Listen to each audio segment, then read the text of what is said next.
Auzubillahiminashaitanirrajim. Bismillahirrahmanirrahim. Ladies and gentlemen, Assalamu alaikum. This is me, Sara Baloch, and I warmly welcome each one of you to a mega transmission of ICC Men's T20 World Cup. We call it जीत की जंग जनाब. आज ईद का तीसरा दिन है. आपको दोबारा से ईद की खुशियां मुबारक हो. With me here on the show, I have been joined by my co-presenter, Mr. Hamza Shafiq. Assalamu alaikum. Eid Mubarak. सलाम, थैंक यू सो मच. आपको भी ईद का तीसरा रोज मुबारक. थोड़ा सा फ्रेश फील करना चाहते हैं इसलिए लग रहा है ना. हाँ, अच्छा, ये अगर आप बंद कर दें, मैं अपनी टीम से गुजारिश करूंगी ताकि मुझे आप लोगों की आवाज ना आए. एनीवेज हमजा, 3 दिन गुजरने वाले हैं तो कितना मजा आ रहा है ये गोश्त का. कभी कहीं से आता है बीफ का गोश्त, कभी कहीं से आता है मटन का गोश्त, तो मजा आ रहा है. आज जो मजा आने वाला है ना इस शो के बाद, जब शो के दौरान ही जो बीफ पुलाव आया हुआ है, मुझे सिर्फ उसका इंतजार है. Hamza, what is your favourite dish? वैसे आई वांट टू आस्क अच्छा, बीफ पुलाव मुझे बहुत मजा लगता है. स्पेशली अगर ईद के 3 दिन की बात की जाए ना, तो जो सेकंड डे पुलाव बनता है ना, या फर्स्ट डे नमकीन गोश्त बनता है, वो बहुत मजा. वैसे I want to tell all of you, मुझे अपने शहर कराची की निहारी बहुत याद आ रही है. मैंने इस ईद पे डिबेट मत छेड़ें कराची वाली. मैं आपको बता रहा हूं, लाहौर में अच्छी निहारी आपको भागना पड़ेगा. एनीवेज, हम ये डिस्कशन करते रहेंगे. आप भी जरूर बताइए कि ईद के तीसरे दिन आप लोग क्या कर रहे हैं, आप लोगों की फेवरेट डिश कौन सी है. ऑफ कोर्स आज के मैच के ऊपर बात करेंगे. आज है, it is going to be 41st number of the world cup match between team South Africa and USA. Super 8 का पहला मैच. यस, अब आगे जनाब सुपर 8 का पहला मैच है. सबकी नजरें इसके ऊपर हैं. क्या साउथ अफ्रीका शो आज पुल ऑफ कर पाएंगे या वो चोक कर जाएंगे? बिकॉज़ उनकी ये भी करवाया था. बिल्कुल टैग लगा हुआ है चोकर्स का. तो हो सकता है, लास्ट टाइम भी हमने देखा नीदरलैंड से ये मैच हार गए और वो हार इनकी हमारे लिए बड़ी इंपॉर्टेंट थी, लेकिन उसके बावजूद हम नहीं कुछ कर पाए. बहरहाल पाकिस्तान की जो हिस्ट्री रही है ना, वो बस कुदरत के निजाम पे रही है. लेकिन इस बार कुदरत ने कहा ना बाबा ना, हर बार हम आपको संभाल लेते हैं, इस बार गिरो फिर खड़े होकर दिखाओ, है ना जी. बिल्कुल ऐसे. तो we will have a discussion of course. अगर हम बात करें वर्ल्ड टेस्ट चैंपियनशिप की, उसके एतबार से भी बांग्लादेश के साथ हमारी सीरीज होगी अगस्त में, हम उस पर बात जरूर करेंगे. लेकिन उसके लिए we would like to welcome our incredible panelists. सबसे पहले वेलकम करते हैं हम commentator, analyst, former first class cricketer mister Raja Asad Ali Khan. अस्सलाम वालेकुम सर. वालेकुम सलाम and thank you very much for interview. Sir, how are you doing? It's wonderful. Eid days are usually जो सोशल मिंगलिंग होती है वो टॉप पे होती है. एंड ऑफ कोर्स आज यहाँ पर भी और आने से पहले भी the series of meals, lunches, brunches and of course dinner, ये चलता रहता है. And the more you kept yourself busy, the more you become fatty. और अब मुझे लग रहा है कि वेट भी ज़्यादा हो रहा है. वेट ज़्यादा कंट्रोल करना पड़ेगा. वैसे इट हैपेंस ईद के बाद, क्योंकि ईद की 3 दिन छुट्टियां होती हैं, जिम्स भी बंद रहते हैं. काफ़ी लोग कहते हैं बस जल्दी से ईद खत्म हो, हम जिम्स की तरफ जाएं, वजन बढ़ जाता है. But anyways, having said that, cricket की दुनिया की बात करते हैं. Data is very important. Let's welcome our data analyst, cricket data analyst mister Ahmed Saeed. अस्सलाम वालेकुम जी. ईद मुबारक. जी वालेकुम अस्सलाम. बहुत शुक्रिया. मैंने देखा है कि तीसरे दिन में लड़कों की सलवार कमीज़ चेंज हो जाती है. वो कहते हैं कि बस अब हम we are back to our old the regular wardrobe. उसमें इजी रहता है. देखे ना जिस तरह से आकिब ने आज क्या खूबसूरत. लड़कों का प्रॉब्लम ये है कि लड़के जो प्रोफेशनल होते हैं तो उनको काम में भी आना होता है. पाकिस्तान टीम को सपोर्ट करने के लिए ग्रीन कलर क्या पैरेट खूबसूरत कलर लग रहा है. स्क्रीन पे ये और ज्यादा प्यारा लग रहा है. लेकिन आज आकिब कुरैशी ने जो तैयारी कर रखी है ना, मैं आपको बता रहा हूँ, आज का शो आकिब ने ना, वो कहते हैं चुक के रखो, एक कम चुक के रखेगा आकिब. बहरहाल तैयारी आप भी कर लें, क्योंकि आज जो चीजें ये लेके आने वाले हैं वो बहुत इंपॉर्टेंट होने वाली है. हाँ जी, आगे बढ़ा. बिल्कुल स्टार्ट ले. नहीं, हमारे पैनलिस्ट का तारुफ रहता है. पुलाव भूल गए, आप बीच में कहीं रह गए. डॉक्टर रेहान साहब हमारे साथ मौजूद हैं, जो कि आज पुलाव बनवा के लाएंगे घर से, जिसकी खुशबू अभी मुझे यहाँ सेट पे ही आ रही है. तो बहरहाल डॉक्टर साहब, welcome to the show. Pulao के चक्कर में मैं आज आपको भूलने वाला था, लेकिन सारा ने कहा कि नहीं, he is very important person right now. इसे कहते हैं जनाब, इसे कहते हैं. आप लोगों ने मुझे मेहमान नवाजी का मौका दिया. I am really thankful to you. और माशाल्लाह आप भी हमजाद बहुत अच्छे लग रहे हैं. और आप तो बिल्कुल मुगलिया दौर का ड्रेस, और आपका भी बड़ा जबरदस्त क्लासिक जो है वो लाइट कलर के साथ आपकी वेस्टकोट बड़ी जबरदस्त. अल्लाह नजर बात से बचाए. इससे हिसाब लगाएं, हमारी प्रायोरिटी खाना है. आपने अच्छा, ये पता है, this is something that I am surely going to miss. ये हमारे जो 55 नंबर ऑफ मैचेस हैं और ये जो 29 जून तक आपका हमारा साथ है, ये बड़ा खूबसूरत साथ जो है वो साबित हो रहा है. लेकिन जनाब, बात करेंगे आज के मैच के ऊपर, लेकिन सबसे पहले एक ऐसी खबर जिस पे मैंने डाली नजर और मुझे लगा कि उसके ऊपर बात तो होनी चाहिए. जनाब Ahmed Shahzad, he never come slow. उन्होंने कहा कि देखिए जी, हम सब, कल मैंने देखा ऑफ कोर्स हारिस रऊफ को, हमने देखा किस तरीके से एक इंसिडेंट पेश आता है जिसमें सारे क्रिकेटर्स, पूरा पाकिस्तान उनके लिए खड़ा होता है कि देखिए जी, इनके साथ जो हुआ वो नहीं होना चाहिए, बिकॉज हम जब फैमिली के साथ हैं तो a fan should know his limitations. Anyways उस पर क्वेरी हो रही है, PCB is taking care of that matter.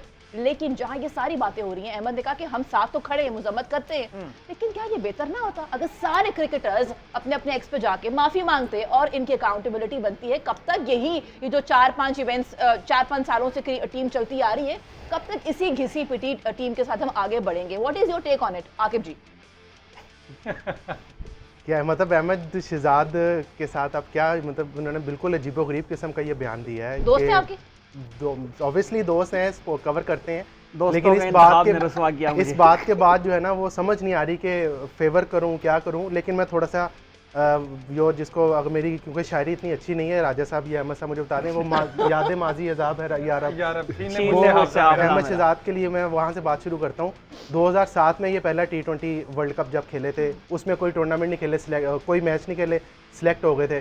फिर 2009 के वर्ल्ड कप में जनाब एक मैच खेले, 4 स्कोर किया। फिर 2011 के वर्ल्ड कप में भी फेल हुए। फिर 2013 की चैंपियन ट्रॉफी में फेल, उसमें ड्रॉप हुए। 2014 के जो है T20 वर्ल्ड कप में 7 मैचेस में 248 रन बनाए। फिर उसके बाद 2015 के वर्ल्ड कप में उन्होंने थोड़ा सा अच्छा खेला, 138 रन बनाए। फिर 2016 के वर्ल्ड कप में फिर ये फेल हुए। तो मैं इनके वो सारा जो जब मैंने इनका बयान सुना ना, तो मैं दुनिया का हर कोना छान मारा है कि कहीं से अपॉलॉजी वाली ट्वीट मिल जाए अहमद शहजाद के अकाउंट से। मतलब ये भी हारे हुए हैं, ये क्या तरीके बात है जी? आप पूरी कौम को कह रहे हैं कि जी आप माफ़ी माली करें। आपने कौन से हमें वर्ल्ड कप जितवा दिए हैं? 2009 के वर्ल्ड कप में यूनुस खान की कप्तानी में जीते, या फिर आप 92 में इमरान खान के साथ खेलते थे, इसलिए आपको वो विनिंग फील्स आती है। लेकिन बड़ा अजीबोगरीब किस्म का बयान है। 2023 में, नवंबर 2023 में यही अहमद शहजाद कह रहे थे कि पाकिस्तान के लिए खेलना एक नशा है। तो पाइना ना से भी नशा जेड़े खेलते पे ने उन्हां से बीमारी मतलब आपको नशा हलाल सी है हराम। मतलब आपको अगर एक प्लेटफॉर्म मिल गया है, आप अब वो जिसको एक मिसाल होती है पंजाबी में बांदर हाथ माचिस आई हुई है, वो पूरे जंगल में आग लाएगा। अब ये माचिस जो है वो इसके अहमद शहजाद के हाथ में आई हुई है। अब मुझे इस बयान की बिल्कुल समझ नहीं आई। आप एक तरफ कह रहे हैं आप पाकिस्तान को नुमाइंदगी कर चुके हैं, आप पाकिस्तान को नाम रोशन कर चुके हैं, आप कैसे एक्सपेक्ट करते हैं कि हारिस रऊफ के मामले पे आप एक चीज़ को दूसरी किसी चीज़ के साथ जोड़ें? हम तो उसकी परफॉर्मेंस पे बात कर ही नहीं रहे हारिस रऊफ की, हम तो जस्ट कह रहे हैं कि हारिस रऊफ के साथ जो हुआ है गलत हुआ है। आप में अगर इतनी करेज है, आपने कर दिया कि जी वो बुरा हुआ है। लेकिन भाई जो वर्ल्ड कप में आप इतनी गंदी परफॉर्मेंस आप लोगों ने दी है, बताएं शाहिद अफरीदी की कप्तानी में आप 22 मैच खेल चुके हैं। मेरा ख्याल है शाहिद अफरीदी ना होते तो आपके हिस्से में 2 मैच नहीं आने थे। आप तस्वीर शेयर करते हैं उन बैट्समैन। बिल्कुल, आपके ऊपर तो अहमद शहजाद के ऊपर तो टैग है कि शाहिद अफरीदी ने बचा के रखा हुआ था आपको। मुझे वो कहीं ट्वीट नजर नहीं आए। फिर मुझे पर्सनल बातें जो है ना शेयर करना अच्छा नहीं लगता, मुझे वो कहीं ट्वीट नजर नहीं आई जो शारजा के मैदान में ये आउट होके आए थे और आके वकार उन्होंने इस वक्त हेड कोच थे, उनके कान में कहते वकार भैया 3 प्लॉट कितने बेचने ने। मैं छोड़ दें, वो बड़ी बातें होती हैं हर बंदे की पर्सनल, लेकिन मैं पर्सनल जाना नहीं चाहता। अहमद शहजाद को थोड़ा सा खुद सोचना चाहिए कि आप वो किस कैलिबर के प्लेयर हैं। वो पाकिस्तान की नुमाइंदगी कर चुके हैं, पूरी दुनिया उनको सुनती है, पूरी दुनिया उनको देखती है, उनकी पूरी दुनिया में फ़ैन फॉलोइंग है।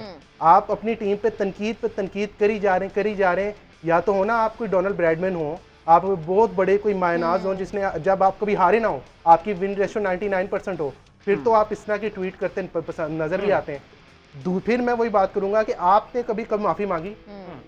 आपने कभी किसी सोशल मीडिया प्लेटफॉर्म पे या किसी भी प्लेटफॉर्म पे माफ़ी मांगी? नहीं ना भाई। जो आप खुद नहीं कर रहे तो वो फिर कैसे एक्सपेक्ट करें वो करेंगे? और जो स्टैट्स की बुनियाद पे वो ज़ूम है उनको, वो स्टैट भी जरा उनके अगर आप रख दें। अहमद शहजाद साहब अनफॉर्चुनेटली उनको एक प्लेटफॉर्म बड़ा मिल गया है, तो वो स्टैट्स बताते यूं उन्होंने ये क्यू कार्ड फेंका कि मेरे इनसे बेहतर। तो मैं आपको बताता हूँ ये अहमद शहजाद के स्टैट्स क्या है।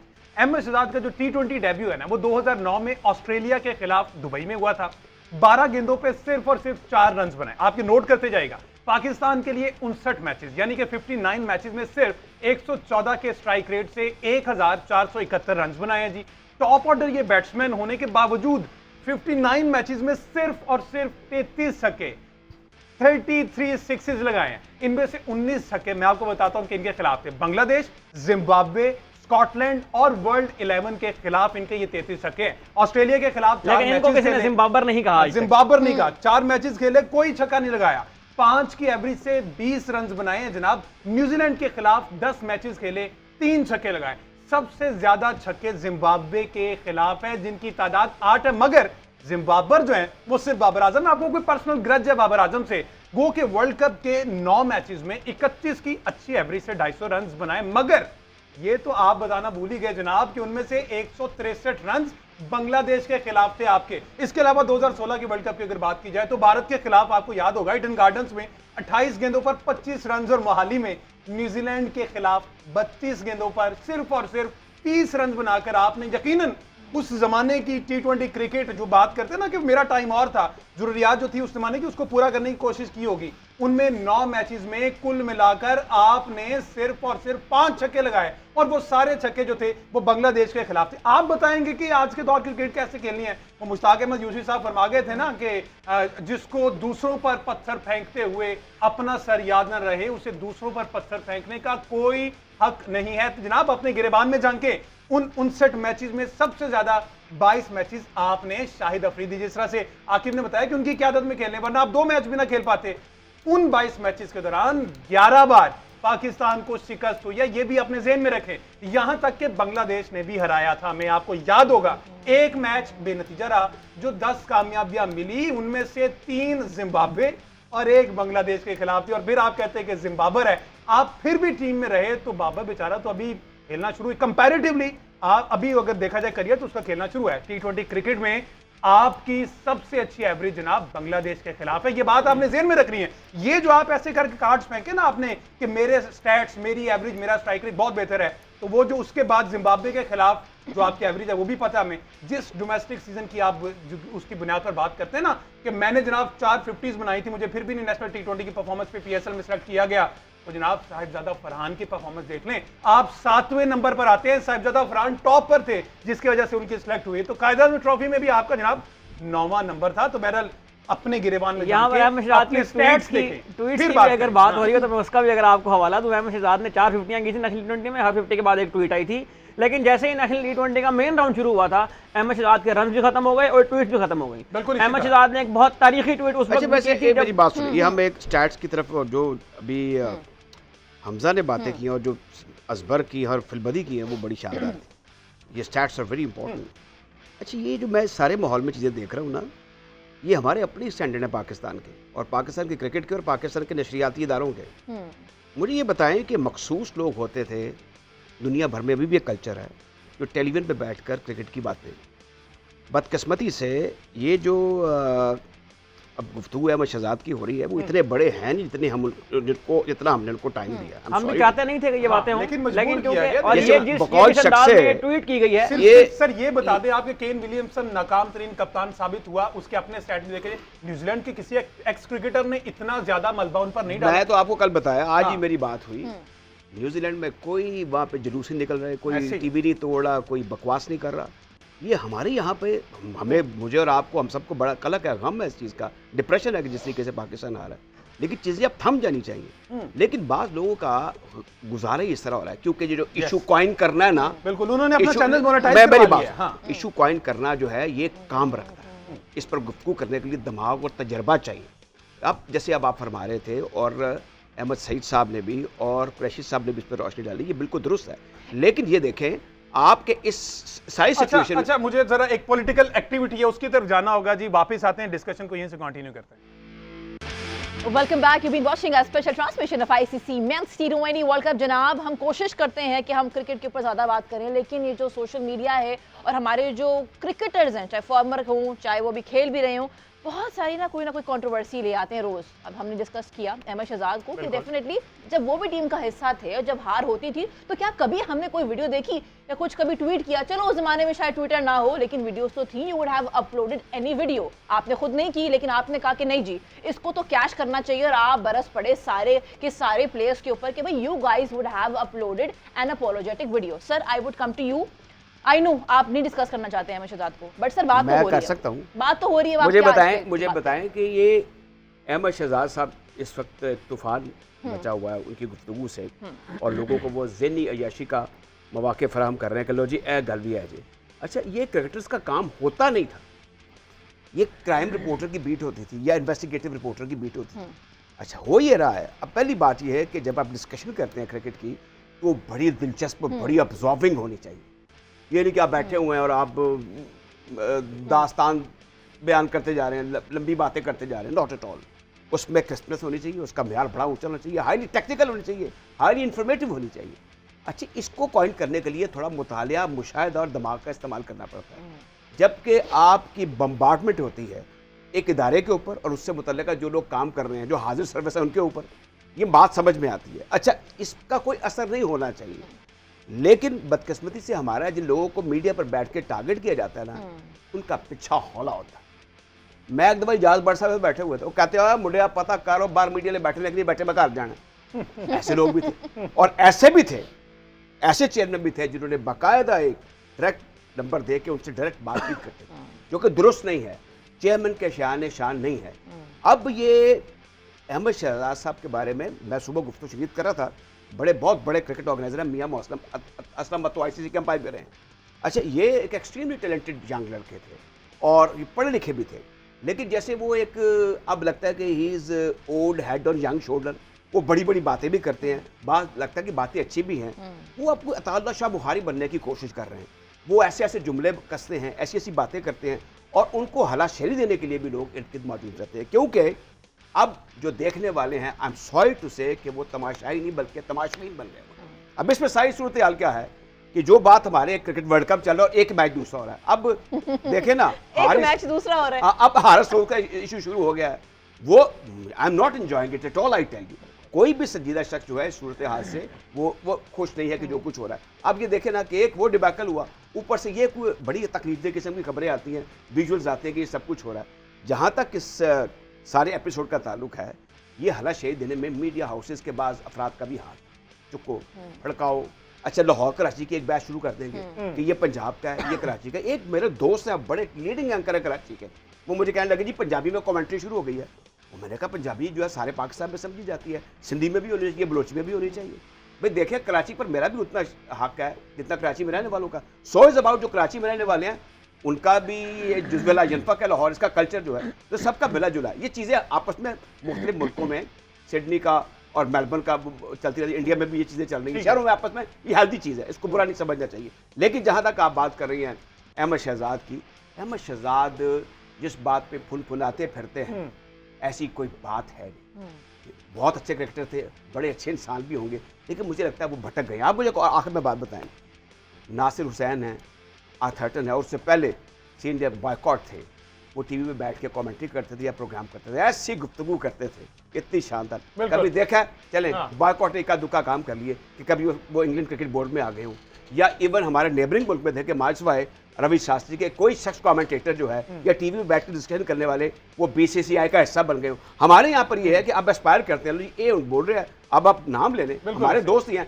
अच्छा, एक और चीज़ है, जो क्रिकेट बोर्ड में जॉब्स हैं वो क्रिकेटर्स के लिए उनको मिलनी चाहिए, लेकिन not on the basis of this कि आप रिसेंट पास में अब बड़े बड़े क्रिकेटर्स के नाम भी आते हैं कि वो लगते लेते रहे क्रिकेट बोर्ड के, उनको शदीद शिद्दत से उनके पर्सनल अटैक और रकीक हमले करते रहे। अब इसमें ये होना चाहिए कि बोर्ड को बेखा सेटल हो जाना चाहिए, चेयरमैन समेत बाकी जो इंपॉर्टेंट, बिल्कुल ये सारी चीजें, और वो करते भी हाँ, नहीं है, मेरा बॉदर नहीं करते, बिल्कुल बॉदर करनी भी नहीं चाहिए, और मेरा ख्याल इस पर यकीनी तौर पर वो गौर करेंगे। तो आज का जो सवाल है जी, वो मैं आपको बता देता हूँ कि 2009 में जो हम वर्ल्ड कप जीते थे, पाकिस्तान टीम की कप्तानी उस टाइम कौन से कप्तान कर रहे थे? ये आसान सा सवाल है, इसका जवाब आपने देना है। व्हाट्सएप नंबर जो आपकी स्क्रीन पे होगा, तो यहाँ पर इस पे आसान सा जवाब दें और जीतें बम्पर प्राइजेस। जहाँ ये सारी बातें हो रही हैं, ऑफ कोर्स पाकिस्तान की क्रिकेट पे भी हमारी नज़र है, और इंशाल्लाह अगस्त में बांग्लादेश के खिलाफ हमारी टेस्ट सीरीज है। कुछ जो है ना खबरें वो सामने आ रही हैं, I was just going through few of the articles. Aqib, welcome to you. इस बात में कितनी सदाकत है, क्योंकि कहा जा रहा है कि हो सकता है कि जो हमारे टेस्ट कैप्टन निशान Masood, he might opt for Sarfaraz instead of Rizwan, और ये भी कहा जा रहा है हारिस तो खैर वैसे नहीं खेलते टेस्ट, शाहीन की बात कर ले, रिजवान की बात कर ले या बाबर की बात कर ले, इनको आराम दिया जाएगा। What is your take on this? अच्छा, ये जो अभी आपने लाइन की ना कि शान मसूद ने ऑप्ट किया सरफराज अहमद के पास जा रहे हैं, तो ये मुझे लगता है ये पेड लाइन है, जहाँ से भी जिसने भी लिखी है, ऑब्वियसली ये एक नॉर्मल लाइन नहीं लगती। या तो फिर शान मसूद की उनकी बात हुई होगी जिन्होंने ये लाइन लिखी है। तो सरफराज अहमद तो पहले ही प्लेइंग आपके जो प्लान का हिस्सा है रेड बॉल क्रिकेट की, सरफराज अहमद आपके प्लान से बाहर नहीं हुए। इस वक्त सबसे अच्छा मौका है आपको नौजवान क्रिकेटर्स को मौका देने का, क्योंकि एक तो होम सीरीज़ है, निस्बतन बांग्लादेश की टीम निस्बतन आसान है, लेकिन ऑन अ डे कुछ भी हो सकता है। लेकिन होम कंडीशंस में आप नए लड़कों को चांस नहीं देंगे तो फिर कब देंगे? ऑस्ट्रेलिया में आप नए लड़कों को चांस नहीं दे सकते। हमें ये भी देखना होगा बांग्लादेश के फौरन बाद इंग्लैंड की टीम ने आना है, और ये जो सारे मैचेस हैं ये आईसीसी टेस्ट चैंपियनशिप का हिस्सा हैं, तो ये 2 टेस्ट मैचेस आपके लिए बड़े इंपॉर्टेंट होंगे। ऑब्वियसली आमिर जमाल इसमें वापस आएंगे, सलमान अली आगा एक आपकी ऑटोमेटिक चॉइस है, सऊद शकील आपकी ऑटोमेटिक चॉइस हैं, 2-3 लड़के आपके ऑटोमेटिक चॉइस हैं। तो जो सर्जरी का सारा मामला है वो रेड बॉल में और वाइट बॉल में डिफरेंट है। रेड बॉल में आपको सर्जरी अभी नहीं चाहिए, क्योंकि आप लास्ट ऑस्ट्रेलिया के खिलाफ खेले थे जहाँ पे हमें 3-0 से जो शिकस्त हुई थी शान मसूद की कप्तानी में। अब शान मसूद फिर वही कप्तान बनने, मतलब वही कप्तान है रेड बॉल के, तो अब उनकी कप्तानी में जब हम बांग्लादेश के खिलाफ खेलेंगे तो आपको कुछ नए चेहरे नजर आएंगे। शाहीन अफरीदी की जहाँ तक आपने बात की है, तो शाहीन अफरीदी का रेस्ट ऑटोमेटिक है, उसमें कोई रॉकेट साइंस नहीं है या कोई आउट ऑफ द बॉक्स जाके आप तब्दीली नहीं करेंगे। ये चेंजेस जो है वो रिटर्न ऑन द वॉल हैं। ये बाबर आजम हो गया, रिजवान हो गया, और ये जो लफ्ज़ हम यूज़ करते हैं ना ड्रॉप होना, ये एक मेरा ख्याल है बड़ा सख्त लफ्ज़ होता है। सरफराज अहमद बड़े अच्छे मेरे मतलब दोस्त हैं, बड़े उनका मीडिया के साथ बड़ा अच्छा ताल्लुक है। सरफराज अहमद को जब ड्रॉप किया गया पिछली सीरीज़ में, तो कई मीडिया हाउसेस ने लिखा उनको ड्रॉप किया गया, कुछ मीडिया हाउसेस कह रहे हैं कि उनको रेस्ट दिया गया। हालांकि एक तरीका ये होता है जो चीफ सेलेक्टर कहता है कि भाई मैं इसको रेस्ट दे रहा हूँ, रेस्ट की वो वजह बताता है, ड्रॉप की वजह नहीं बताते। वो कहते बस हमने ड्रॉप कर दिया, दैट्स इट। ड्रॉप की वजह होती है आपकी बैड परफॉर्मेंसेस। तो यहाँ पर जब आप कहेंगे ना शाहीन अफरीदी को ड्रॉप करेंगे, तो मेरा ख्याल है शाहीन अफरीदी के साथ ज्यादती है। हारिस रऊफ बीच में आपके प्लान में है ही नहीं, क्योंकि आपके पास खुरम शहजाद हैं, आपके पास आमिर जमाल हैं, आपके पास मीर हमजा हैं, जो आपकी रेड बॉल क्रिकेट खेलते आए हैं। तो इतनी बड़ी चेंजेस हमें इसमें देखने नहीं आएंगी। धानी भी हैं, तो इतनी बड़ी चेंजेस देखने में नजर नहीं आएंगी, लेकिन आपको कुछ ठीक है जी। वापस आते हैं जी, वर्ल्ड कप का जो मैच है आज, जो कि पाकिस्तान ने साउथ अफ्रीका के अगेंस्ट खेलना था, लेकिन unfortunately USA versus south Africa है। तो अहमद सईद साहब आपसे जानने की कोशिश करते हैं, उसके बाद डॉक्टर साहब पे आएंगे कि इस स्टेडियम की हिस्ट्री का कहती है। वैसे इस ग्राउंड में अहमद सईद साहब क्या स्टैट्स हैं? चेज करने वाला जीता है, बैटिंग विकेट है, या फिर बॉलर के लिए हेल्पफुल रहती है? देखिए हम तो सबसे पहले तो आपने जिस वो जो पाकिस्तान का आपने तज़किरा कर दिया है, दिल जो है ना फिर उस पर दोबारा उदास हो जाता है, गमगीन हो जाता है। इस मैच की टाइमिंग भी जो है वो इस तरह से रखी गई थी कि पाकिस्तान के शायकीन के लिए जो है वो ये मैच देखना आसान हो। पाकिस्तानी वक्त के मुताबिक 7:30 बजे हो रहा था, दुआ कर सकते हैं उनके लिए। तो अनफॉर्चुनेटली हम नहीं खेल रहे। अब साउथ अफ्रीका की टीम जो है वो अमेरिका से खेलेगी। ये इनका पहला मैच है T20 इंटरनेशनल के अंदर, इससे पहले इन दोनों टीमों का आपस में टकरा नहीं हुआ है। अमेरिका की टीम की अगर आप बात करें तो इनमें इस वर्ल्ड कप में सबसे ज़्यादा इंडिविजुअल छक्के जिस प्लेयर लगाए हैं उनकी खिदमत हासिल है उनको। अमेरिका की टीम की खास बात यह है कि इसमें सिर्फ एक प्लेयर हैं उनके 15 रुकनी स्क्वाड में जिनका ताल्लुक बेसिकली अमेरिका से है। बाकी जो है या तो 8 खिलाड़ी उनके इंडिया से हैं, 2 पाकिस्तान से हैं, 2 वेस्ट इंडीज़ से हैं, एक साउथ अफ्रीका से हैं, एक डच हैं। तो इस तरह जो अब इसमें एक क्वेश्चन ये भी बहरहाल होना चाहिए कि चूँकि लोकल अमेरिकन जो है वो क्रिकेट टीम में नहीं आ रहे, तो क्या क्रिकेट वहाँ पे उस तरह से फल फूल सकेगी जिस तरह से बाकी जो खेल हैं उन्होंने वहाँ पे फ़रोग पाया है। इस स्टेडियम की अगर आप बात करें तो यहाँ पे अब तक 4 मैच हो चुके हैं। इन 4 मैचेस के अंदर 3 मैचेस जो है वो दूसरी बैटिंग करने वाली टीम जीती है, और अगर हम ओवरऑल देखें तो 31 मैच हुए हैं एंटीगा के अंदर, जिसमें से 16 मैचेस जो हैं वो सेकंड बैटिंग करने वाली यानी चेज करने वाली टीमें जीते हैं। ठीक हो। अच्छा, जहाँ ये सारी बातें हो रही हैं आज, क्योंकि देखिए थोड़ी देर में मैच शुरू हो जाएगा, आपको क्या लगता है कौन सा ऐसा बैटर है जो ट्रबल कर सकता है साउथ अफ्रीका की साइड से टुडे? देखें, Who is your favorite pick? I know. आप देखें स्काई इज द लिमिट। आप डेकॉक से शुरू हो जाए। अब ये जो आप जो अब अमेरिका की बात करें, वो जो माजी है ना, अब ये ऑल टुगेदर वेन्यू डिफरेंट है, ओपोनेंट डिफरेंट है।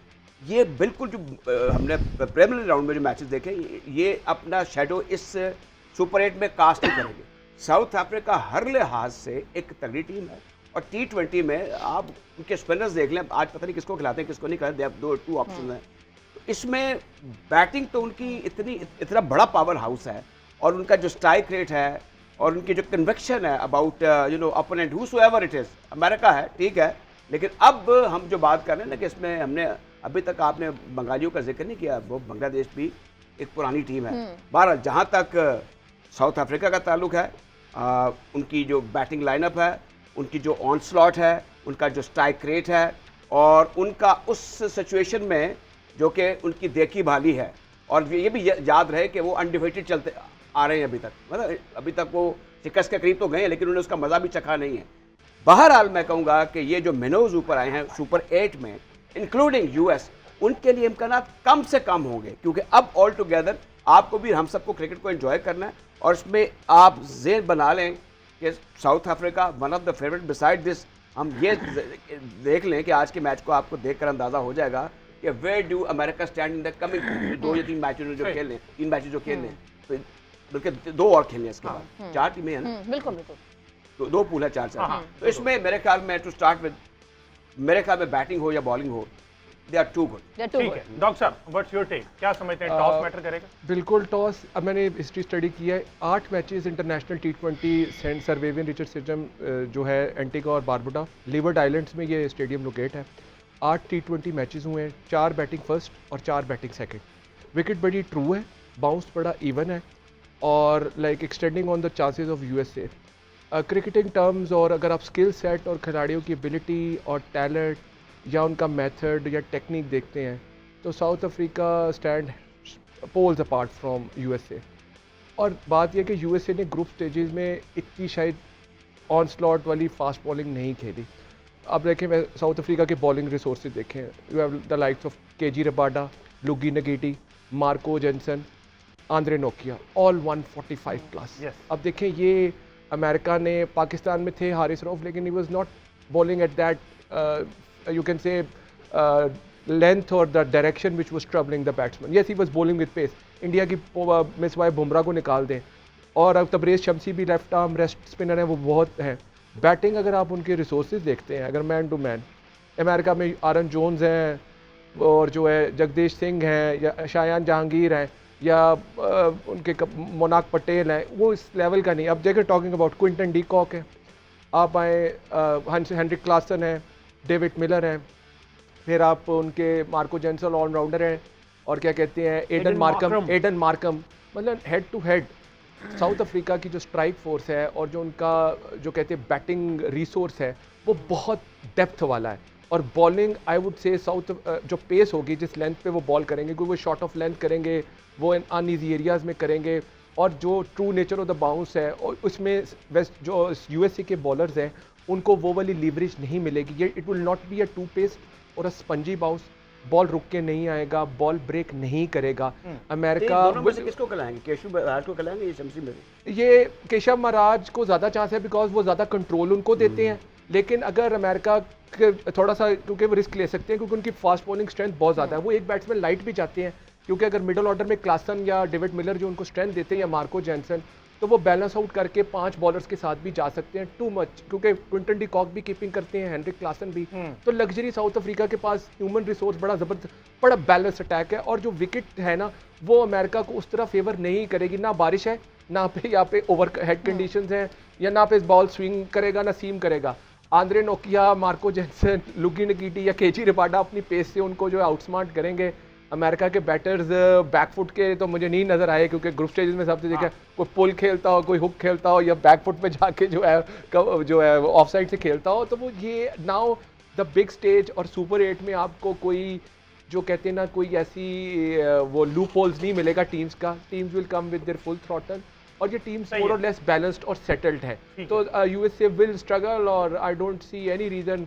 साउथ अफ्रीका के ऊपर एक चोकर्स का टैग जरूर है, बट सुपर 8 में अभी ये लाइक अभी वो चोकर्स वाला क्वार्टर फाइनल, सेमीफाइनल या फाइनल नहीं आया, तो I think south Africa will convincingly win this. तो जहां ये सारी बातें हो रही हैं वहां पे कल भी एक मैच है, जब हम आएंगे तो उसका रिजल्ट भी आ चुका होगा। सुबह 5:30 बजे मैच है। It is going to be 42nd number of the world cup match. It is going to be very exciting क्योंकि एक तरफ होगा टेबल टॉपर और दूसरे ग्रुप की जानिब से सेकंड पोजीशन को बरकरार रखते हुए इंग्लैंड होगा। जनाब, अगर हम बात करें वर्ल्ड कप की हिस्ट्री के एतबार से, 6 मैचेस खेले उन्होंने हिस्ट्री में। 6 में से जनाब जो अभी रीसेंट मैचेस हमने देखे हैं ना, चारों के चारों मैचेस खेले वेस्ट इंडीज ने, जीते। लेकिन अगर बात करें इंग्लैंड के तो जनाब 2 मैचेस विन किए, 1 मैच हारे और 1 तो वॉश आउट हो गया था। कल क्या लगता है कि 100%, 90% West Indies is going to dominate या इंग्लैंड भी उन्हीं के होम ग्राउंड में जाके उनको ट्रबल कर सकती है? लेकिन हिस्टोरिकली वेस्ट इंडीज डोमिनेट तो कर रहा है T20 इंटरनेशनल के अंदर। 29 T20 हुए जिनमें 17 मैचेस जो है वो वेस्ट इंडीज ने विन किए हैं।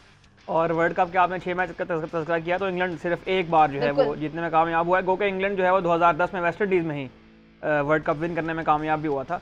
तो ये एक बहुत अच्छा मैच होने जा रहा है। आपने अभी अमेरिका के और वेस्ट इंडीज़ के पिचेस का तज़किरा किया, तो एक बहुत इंटरेस्टिंग स्टैट जो आज नज़र से गुजरा है वो ये है कि इस वर्ल्ड कप में अब तक जो ओवरऑल स्ट्राइक रेट रहा है तमाम मैचेस का मिला के, वो सिर्फ और सिर्फ 103 का रहा है। तो यूँ समझ लीजिए कि ऑलमोस्ट रन बॉल जो है वो बने हैं और ये तमाम 9 वर्ल्ड कप में सबसे कम स्ट्राइक रेट है ग्रुप स्टेजेस का। तो यूएसए की भी अगर बात करें, बाकी सुपर 8 के अंदर जो टीमें हैं उन सारों की बात करें, तो जिसे कहते हैं कि बिजनेस एंड जो है वर्ल्ड कप का वो अब शुरू हो रहा है। और ये दोनों टीमें आप जानते हैं कि 2-2 बार वर्ल्ड कप भी जीती हुई हैं। तो मेरा ख्याल है, मैं तो बहुत एक्साइटेड हूँ इस मैच के लिए। और ये एक ऐसा मैच होगा कि जो मुस्तकबिल के लिए भी जो है वो इन दोनों टीमों का तयन कर देगा कि कौन सी टीम जो है वो डोमिनेट कर। अच्छा आकिब, ये सेंट लूसिया मैच है, अब आपको पता है कुछ ड्यूज भी हैं, remember the name Carlos Brathwaite, और वो सारे बदले भी लेने हैं। ये वैसे विकेट जो है ये किसके फेवर में ज़्यादातर रहता है अगर इसकी हिस्ट्री देखी जाए इस ग्राउंड? देखिए हमजा, सेंट लूसिया जो सीपीएल में खेलता है ये बड़ा एक हाई स्कोरिंग मैच होता है, क्योंकि सीपीएल के मैचेस अमूमन वहाँ के रात के होते हैं, तो इसमें थोड़ा सा ड्यू फैक्टर भी आता है। लेकिन आप ये देखना है क्योंकि रात को 5:30 बजे, सुबह 5:30 बजे मैच है पाकिस्तानी टाइम के मुताबिक, तो ये डे नाइट मैच है वहाँ के मुताबिक। तो फिर ड्यू फैक्टर इसमें काउंट कहीं ना कहीं करेगा, और जब ड्यू फैक्टर आपके काउंट करेगा तो फिर आपके पास अगर वेस्ट इंडीज़ की हम बात करते हैं तो उनके जो स्पिनर्स हैं अकील हुसैन और जो मोती, वो फिर बॉल सही तरह ग्रिप नहीं कर पाएंगे। लेकिन ये मुकाबला बड़ा इवन होगा दोनों का। क्योंकि जो ग्रुप मैचेस की परफॉर्मेंस है वो तो अब रहेगी साइड पे।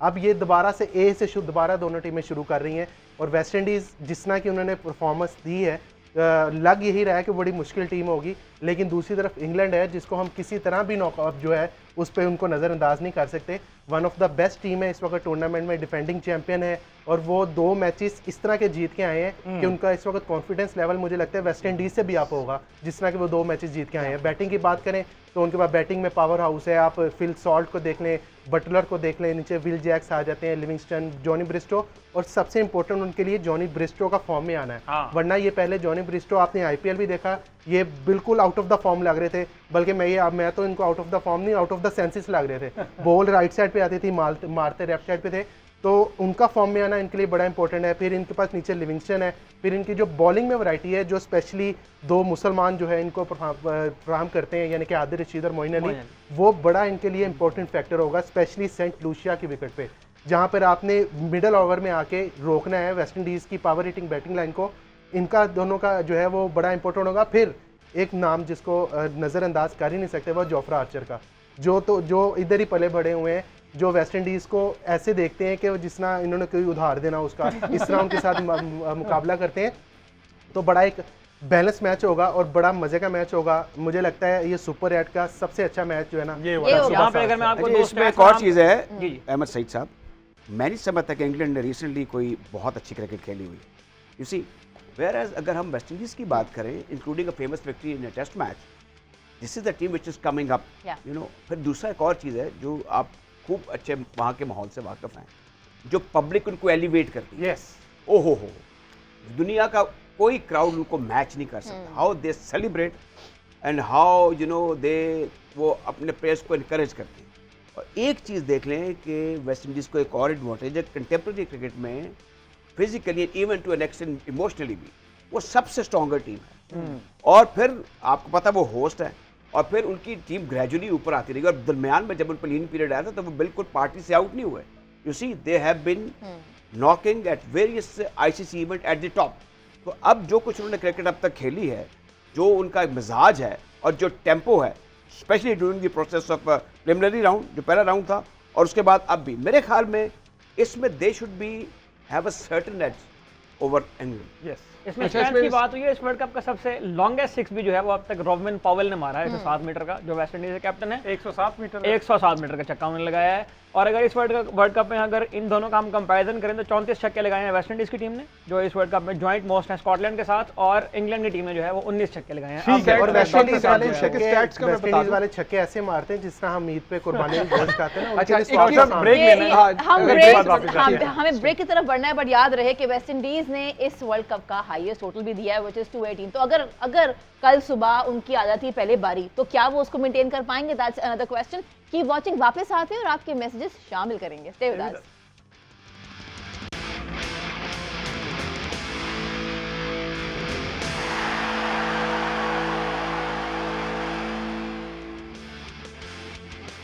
Welcome back, you been watching our special transmission of ICC men's T20 world cup. जनाब, एक मैच थोड़ी देर में होने जा रहा है और एक और मैच है जिसकी एक्साइटमेंट सबको है, because it is going to be a big match. West Indies हर एतबार से, हम बात करें बॉलिंग की, हम बात करें फील्डिंग की, हम बात करें उनकी पावर प्ले की, यानी कि अगर हम आईसीसी मेंस T20 की बात करें, अब तक का सबसे उन्होंने जो हाईएस्ट पावर प्ले का स्कोर दिया है, ये उनके लिए अपना एक बेंचमार्क है। I will come to you. Power play में कितना इंपॉर्टेंट है उनकी विकेटें गिराना, बिकॉज अगर प्रेशर बन गया पावर प्ले का तो उन्हें कोई रोक नहीं पाएगा कल। जी बिल्कुल, पावर प्ले का अभी तक का सबसे हाई स्कोर भी, और सेंट लूसिया जिस ग्राउंड में मैच हो रहा है उसका हाईएस्ट पावर प्ले का स्कोर भी ये पिछले मैच में हुआ। 6 ओवरों में 92, निकोलस पोरन ने 53 बॉल्स में 98 बनाया। अहमद भाई ने इनके कुछ स्टैट्स बताए, मैं उस पर एक्सटेंड करते हुए इस ग्राउंड पे 21 इंटरनेशनल मैचेस हो गए हैं। 11 have been one by side batting which has batting first, 10 by batting second. Average first inning score is 166. Average second inning score is 153. Highest is 218 made by West Indies and the lowest is 105 that was also made by one. Talking about Caribbean Premier League, तो इधर अभी तक 67 T20 matches हो चुके हैं। इसमें 28 one by team batting first and 39 bye team batting second. First inning score is 157 and second inning score is 144। And I'm talking about just strength about of the West Indies and England. अगर आप player to player evaluate करेंगे तो अगर आप wicket को देखेंगे तो wicket में जो 60% अगर आप गेंगे तो it will favour the batters, 40% क्योंकि ट्रू बाउंस वाली जहाँ भी विकेट होगी वो उसका जो टिल्ट होता है बैट्समैन की तरफ से। और अगर आप स्ट्राइक फोर्स देखते हैं वेस्ट इंडीज़ की मैन टू मैन, आप ब्रेंडन किंग को ले लें, जॉनसन चार्ल्स को ले लें, शिरमान हिटमायर ले लें, आप आंद्रे रसल हैं, आंद्रे फ्लेचर हैं, निकोलस पोरन हैं, मतलब ये एक स्ट्राइक फोर्स है। बॉलिंग में अगर देखें, अगर विकेट को जो एक्सप्लॉइट करें, अकील हुसैन के साथ वो जाएंगे क्योंकि इनका डैरन समी का एक मैं चैनल पे देख रहा था, it was I think sky और फॉक्स स्पोर्ट, और गुडाकेश मूटी क्योंकि वो लेफ्ट आर्मर्स हैं। इंग्लैंड अगर आप थोड़ा सा देखें तो लेफ्ट आर्मर्स के अगेंस्ट उस तरह नहीं खेलते, थोड़ी सी इनकी हिस्ट्री इंग्लैंड की नहीं है, तो दे माइट स्ट्रगल। बट अगर फास्ट बॉलिंग के रिसोर्सेज देखते हैं वो भी बहुत तगड़े हैं। शर्वेन रादरफर्ड हैं, अलजारी जोसेफ हैं, शेमार जोसेफ हैं, मतलब ये उधर भी उनकी बेसिस कवर्ड है। और अगर आप हेड टू हेड इंग्लैंड की तरफ आते हैं, इंग्लैंड की बेसिस भी प्रीटी मच कवर्ड है। और आपके मैं चैनल के तवासुत से एक एडिशन, क्योंकि हमारी of the record because Reece Topley को इंग्लैंड ने सैम करन पे फौकियत दी।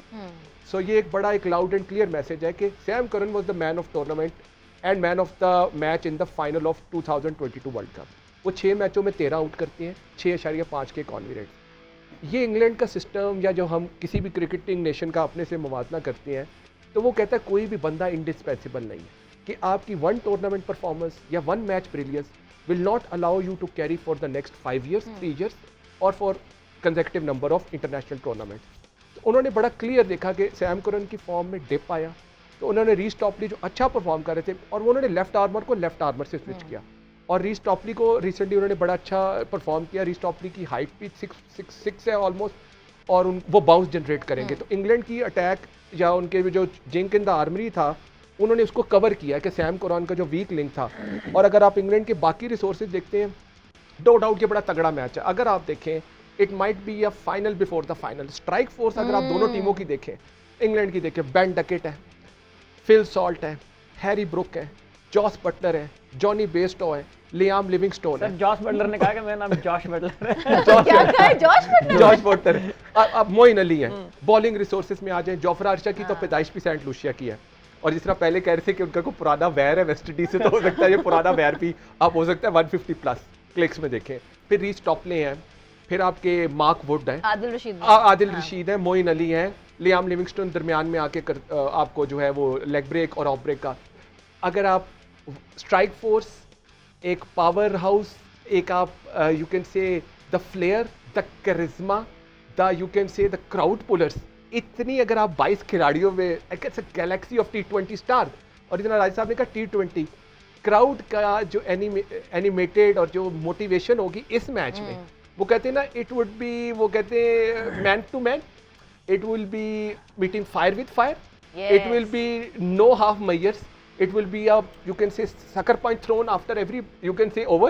It will be a battle within a battle. और ये मैं battles देख रहा हूँ, Sherfane Rutherford versus somebody like Jonny Bairstow, and अगर आप उधर से Jofra Archer versus somebody like Andre Russell, मतलब आप देखें, ये एक उनकी would be testament to their skill, their tenacity, their passion। और वेस्ट इंडीज की क्रिकेट का पैशन तो आप कभी भी क्वेश्चन मार्क नहीं कर सकते थे।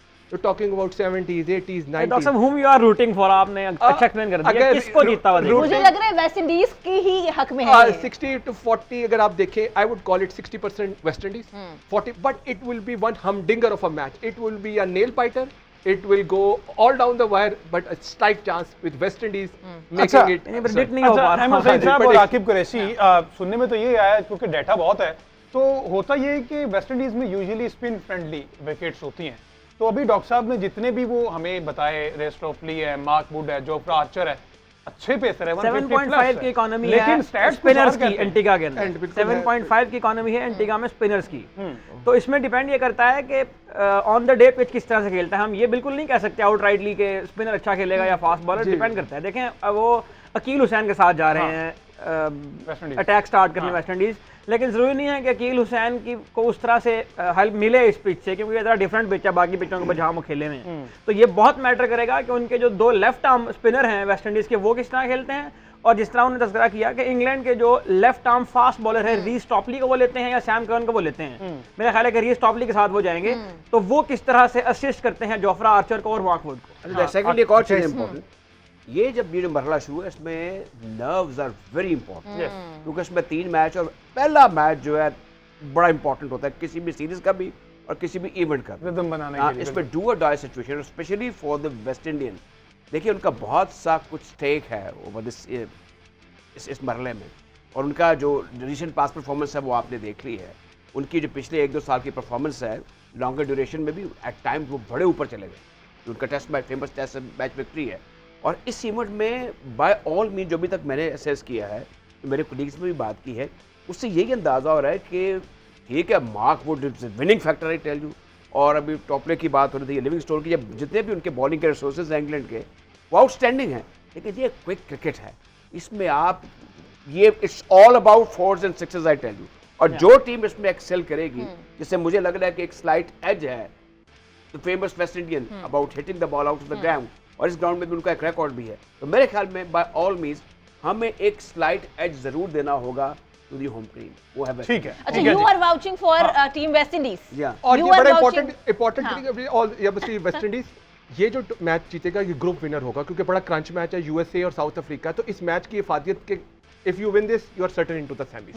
ये इस मैच की बहुत ज्यादा इफादियत है। बस फिर यूएस से जीतने जा रहा है। आकिब कुरैशी, आप पे आने से पहले जरा आज के जो विनर हैं वो अनाउंस कर दूं। एहसान जहूर उनका नाम है जी, लाहौर से उनका ताल्लुक है, तो यकीनन आप तक जेएनएन के प्लेटफॉर्म से एक बम्पर प्राइज पहुंच चुका होगा, रिसीव कर लिया होगा, तो वेरी कांग्रेचुलेशंस। जहां ये बात हो रही है वहां पे हमारी टीम ने बताया हमें, इनफैक्ट हमजा का इंस्टा, मेरा इंस्टा, यार आप लोग माशाल्लाह इतना फीडबैक दे रहे हैं, thank you so much, we are truly going to miss you. लेकिन अभी ना क्योंकि ग्रुप स्टेज के मैचेस खत्म हो चुके हैं, सुपर हिट आ चुका है, आप लोगों ने ऐसे ही हमारे साथ ना इंटैक्ट रहना है, मैसेजेस भेजते रहें, हम आपका नाम शामिल करते रहेंगे। आई एम सो ग्लैड कि हमें पूरे पाकिस्तान से देखा जा रहा है। हाँ बिल्कुल ऐसे ही है। तो आकिब क्या कहेंगे आप, इंग्लैंड वेस्ट इंडीज में आपका टेक रह गया? अच्छा हमजा, सारों ने माशाल्लाह बड़ी अच्छी जो है वो एनालाइज किया मैचेस की, लेकिन मैं जो है ना इस सारे बातों में गुम था पाकिस्तानी टीम में ओए होए, कि ओए होए। पाकिस्तान की टीम होती तो हम यहाँ पर ओए वेस्ट होए। इंडीज़ को डिस्कस ना कर रहे होते, हम इंग्लैंड को डिस्कस ना कर रहे होते, हम ये डिस्कस कर रहे होते कि शाहीन अफरीदी क्या करेगा, हारिस रऊफ कितने चौके खाएगा, तो वो हम ये वाले डिस्कस करने का। बहरहाल ये वैसे मजाक था, दिल से तो मैं दुखी हूँ ऑब्वियसली, इसलिए मैं गायबाना स्पोर्ट के लिए ग्रीन शर्ट पहन के आया हूँ। वेस्ट इंडीज़ इंग्लैंड की बात कर रहा हूँ, तो आपको एक आज बड़ा इंपॉर्टेंट लड़का मिस करेंगे इंग्लैंड वाले, उसका नाम है डेविड मलान, जो साबिक आर्मी नंबर 1 था। आप जब 2 लेफ्ट हैंडर्स स्पिनर्स के आगे, जिसमें अकील हुसैन और मोर्टी के आगे करेंगे, तो आपकी तो इंग्लैंड की बैटिंग लाइन में मोइन अली के अलावा कोई लेफ्ट हैंडर नहीं है। ओपनिंग ऑब्वियसली फिल सॉल्ट और जॉस बटलर करते हैं, फिर नीचे विल जैक्स आते हैं, लिविंगस्टन है, हैरी ब्रोक है, तो तक ऊपर वाले जो 5 से 6 हैं वो आपके राइट हैंडर्स हैं। तो मेरा ख्याल है बॉलिंग में थोड़ा सा जिधर होगा, लेकिन मैं पर्सनली जो है इस मैच को बड़ा इंटरेस्टिंग देख रहा हूँ, एंड मुझे लग रहा है कि डिफेंडिंग चैंपियन ये मैच जीत जाएगी, और जो होस्ट कंट्री है उसको जो है वो डिफीट करेगी, यानी कि वेस्ट इंडीज। आपको लग रहा है कि वेस्ट इंडीज हार जाएगी? Yes, I am rooting for England, because ये मैच जो है ना एक हैवी वेट्स के दरमियान मैच है, और मैच आसान नहीं होगा दोनों टीमों के दरमियान, लेकिन मुझे लग रहा है कि दोनों मैच बहुत मजे के होने वाले हैं। पहला वाला तो है ना, उसमें तो मार्जिन है ही नहीं है। यूएसए अगर जीत गया तो फिर जीत गया। एक और चीज़ है, ये जो फोरकास्ट करने वाली बात है, मैंने फोरकास्ट नहीं की अबाउट वेस्ट इंडीज, ये मेरी असेसमेंट है। सर आप चेंज कर रहे हैं सर? नहीं नहीं नहीं नहीं नहीं मेरा मेरा नहीं, ये ये prediction भी हमाकत, है, ये मेरा बात- stat भी है। पहले तो मैंने- भाई मैंने start कहा करके West Indies is winning। मैंने ये कहा है West कि Indies West winning Indies record का on record edge ये है। बात कर रहे हैं। ये जो इस पे पेश गोई करना ये बहुत बड़ी हमाकत होती है। लेकिन मैं आपको ये बता रहा हूँ कि जो ये मैंने- पतली गली से निकल रही है नहीं, अब। नहीं, सर नहीं, ओके नहीं, ओके नहीं, लेट्स नहीं, मेक इट मैं इजी। ये पेज कोई एक अलग चीज होती है, हाँ। पेज कोई राजा साहब बिल्कुल ठीक कह रहे हैं। मैं इसमें ये कहना कि हम तो अब stats की बुनियाद हमारे पे बड़े बड़े जो बेचारे नॉन क्रिकेटर तबसरा नगार हैं उसमें मैं क्या सी ये सारी मैं क्या प्रोसेस सी? होती है। मैंने पेश गोई की थी नॉट एट ऑल, ये क्रिकेट ग्रेट लेवलर है, जी, इसमें जी। आप किसी के बारे में कुछ कह नहीं सकते। लेकिन जो जो प्रिवेलिंग कंडीशंस हैं मुझे उसमें वेस्ट इंडीज फेवरेट नजर आ रहा है। सही है होम ग्राउंड होम क्राउड हाँ। डेफिनेटली आपको ये एक एक्स फैक्टर तो विनिंग देता है। स्ट्रीक को कंटिन्यू हाँ, कर लेकिन अहमद जी हमने सबसे पूछ लिया, अहमद जी आपकी क्या है, who are you watching for team West Indies और टीम इंग्लैंड? अब सारों में अगर वेस्ट इंडीज ले तो मैं इंग्लैंड लेता हूँ। ये क्या बात है भाई? नहीं मेरी इंग्लैंड है। आकिब ने भी इंग्लैंड लिया, दो इधर इंग्लैंड के हो गए, दो इधर वेस्ट अपना तो इंडीज के बताएं हो आप। गए। इख्तिलाफ होना मैंने दोस्ती पहले की मैच अलामत में है। कहा हुआ है जनाब यूएसए मैंने भी ये कहा जीतेगा वैसे। और दूसरे में वेस्ट इंडीज जीतेगा। अच्छा, वो साउथ दोबारा अफ्रीका रिपीट कर will दें win जो आप and लोगों ने West यूएसए Indies कहा है वो तो कल हम जबरदस्ती जब का। आएंगे इंशाल्लाह, जब हम शाम को 5 बजे आपके साथ होंगे तो हम हमारे पास सब रिकॉर्ड्स लिखे हुए हैं। नोट कर लिया आपने? हाँ कि मैंने क्या कहा। I am watching for team West Indies and USA. इसी के साथ this is me Sara Baloch signing out. Thank you for watching our special transmission gentleman, thank you so much. आज ईद खत्म, कल से हम आएंगे अपने बैक टू आवर रूटीन। कल मुलाकात होती है आप सबसे और अपना ख्याल रखिएगा। ईद है, अपने प्यारों के पास जाइए, एंजॉय कीजिए। कल से हमारी तरह back to your old routine. अल्लाह हाफिज़। जाते आते अल्लाह हाफिज़।